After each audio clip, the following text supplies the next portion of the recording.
A night draped in black. Beverly Hills, California. In search of ratings, NBC has long promoted the Golden Globe Awards as less of a ceremony and more of a silly social gathering. The 75th installment began at 8 p.m. Eastern and has been advertised by the network as Hollywood's Party of the Year. Viewers may be very disappointed. The 2018 Globes were draped in black, quite literally, with actresses and some actors vowing to use their attire to make a statement about sexual harassment in Hollywood and other spheres. Winners were expected to use their moments of glory to rail against the systemic sexism and silence that allowed the behavior of men like Harvey Weinstein, James Chubak, Louis C.K., and Kevin Spacey to fester for decades. 8 Actresses walked hand in hand on the red carpet with activists who focus on sexual harassment and gender inequality. We don't want to create hierarchies saying that women in Hollywood are more important than other women, Meryl Streep, the executive director of IMCON, a British network of organizations dedicated to ending violence against black women, said on the Arrivals special. "We have a platform, and we're trying to use it in the best way we possibly can." Ms. Streep attended as Emma Watson's guest. But the tone on the red carpet was not entirely serious. Smiles abounded. Along with discussion about women's rights came light-hearted banter by nominees about butterflies, the stomach variety, and some of the usual fashion chit-chat. Alexis Bledel carried a black crystal clutch from Anna Ehrlich, Gucci dressed Margot Robbie and Dakota Johnson. Still, this year's Globes will serve as a test for the more erudite Oscars, which are scheduled for March 4. Can Hollywood castigate itself and celebrate itself at the same time? And deliver a telecast and red carpet extravaganza that keep the ratings from tumbling? NBC and the givers of the Globes, the Hollywood Foreign Press Association, a group of 89 journalists, have been trying to assure viewers that the night inside the Beverly Hilton's International Ballroom will be as frothy as ever.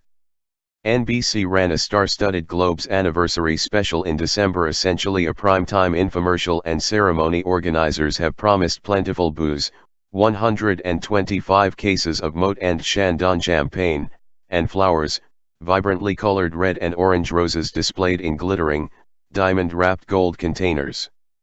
It could all add up to a moment when the Golden Globes finally grows up, becoming an event with equal parts solemnness and spectacle. Or not. Here are 5 things to watch for during this year's ceremony, which will be hosted for the first time by the late-night entertainer Seth Meyers. Harvey Weinstein is on many minds. It's nice to have an elephant in the room, Mr. Meyers told the New York Times about the topic of sexual harassment in Hollywood. "There's nothing more helpful than something everybody's thinking about. Something and someone, Mr. Weinstein, who has been accused of misconduct by dozens of women, prompting police investigations, lawsuits, and the collapse of his former studio, was a major figure at the Globes for decades. He was seen as a master manipulator of voters. He always sat at a prime table during the ceremony. His post-Globes parties, recently hosted with Netflix, were often the splashiest." Will Mr. Meyers call out Mr. Weinstein by name in his monologue? Oh, right. The awards. The annual Oscar race, which starts with festival screenings in late summer, has been unusually chaotic this time around. For various reasons, Hollywood's attention has been elsewhere. The plethora of strong choices in some categories and few in others. Consensus has yet to form. So the Globes could bring some clarity. One nail-biter is Best Drama. The Post, Steven Spielberg's newspaper drama, could easily win. But so could 3 Billboards Outside Ebbing, Missouri, about a mother, Frances McDormand, who goes to extremes to keep local police focused on her daughter's murder. And don't count out The Shape of Water, an allegory about a mute janitor who falls in love with an imprisoned sea creature. Gold Derby, an awards blog, has supporting actor as another toss-up category. Running hot are Willem Dafoe from The Florida Project, about indigent families living in a motel, and Christopher Plummer, who replaced Mr. Spacey at the last minute in All the Money in the World. Sam Rockwell, 3 Billboards, is seen as not far behind. A lift before the Oscars. In truth, the Globes are often predictive of little. Top honors at the Oscars and the Globes only matched up once over the past 3 years. Both agreed on Moonlight last year.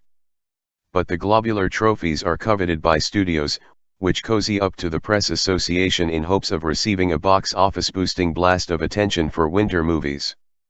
A win by Timothée Chalamet, a Best Actor nominee, might help Sony Pictures Classics sell tickets for the gay romance Call Me By Your Name, for instance. That poetic film has taken in about $6 million at North American cinemas since its release in November. Call Me By Your Name has also hit some turbulence on the awards circuit. It was not nominated for the Top Screen Actors Guild Prize, for instance. The similarly tiny Tanya might get a boost if Allison Janney takes the Best Supporting Actress trophy. The Post, All the Money in the World and Phantom Thread are hoping for similar bumps. It's Oprah's turn. Oprah Winfrey is set to receive the Cecil B. DeMille Award for Lifetime Achievement, an honor that went to Meryl Streep last year and ended up as a flashpoint in the Trump-era culture wars.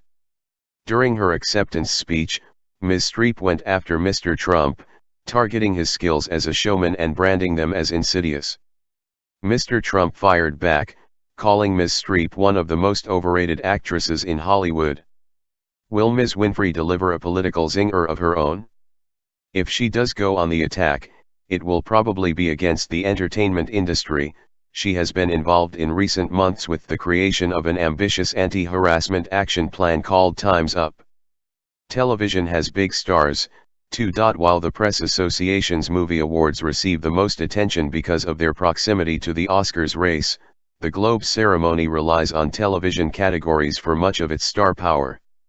Making trips to the stage on Sunday could be Nicole Kidman, nominated for Best Actress in a Limited Series or Made-for-TV Movie, the now continuing Big Little Lies, Sterling K. Brown, a Best Actor nominee for This Is Us, and Eric McCormack, Will and Grace, a favorite for Best Actor in a Comedy.